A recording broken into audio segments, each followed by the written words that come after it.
Well, our game is a Bible-based tradable card game.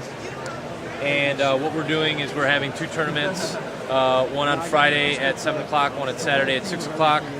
And we're going to be giving away $100 in prizes to the winner of the tournament. Doing free demos today, and everybody who goes to the tournament will be a new player because the game is making its debut today.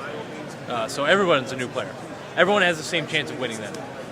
Okay, the point of the game is to influence followers to come over to your side. So each side, you have the faithful side and the unfaithful side, and they're trying to influence all the people of Earth to go over to the different sides. So you have characters on each side, like you have Moses, you have eventually Jesus will be in the game. On the other side, you have Pharaoh, you have a high priest of Egypt, and you have Samson on one side, Delilah on the other. You have Cain on one side, Abel on the other. And they interact in different ways to try and influence people over to their side.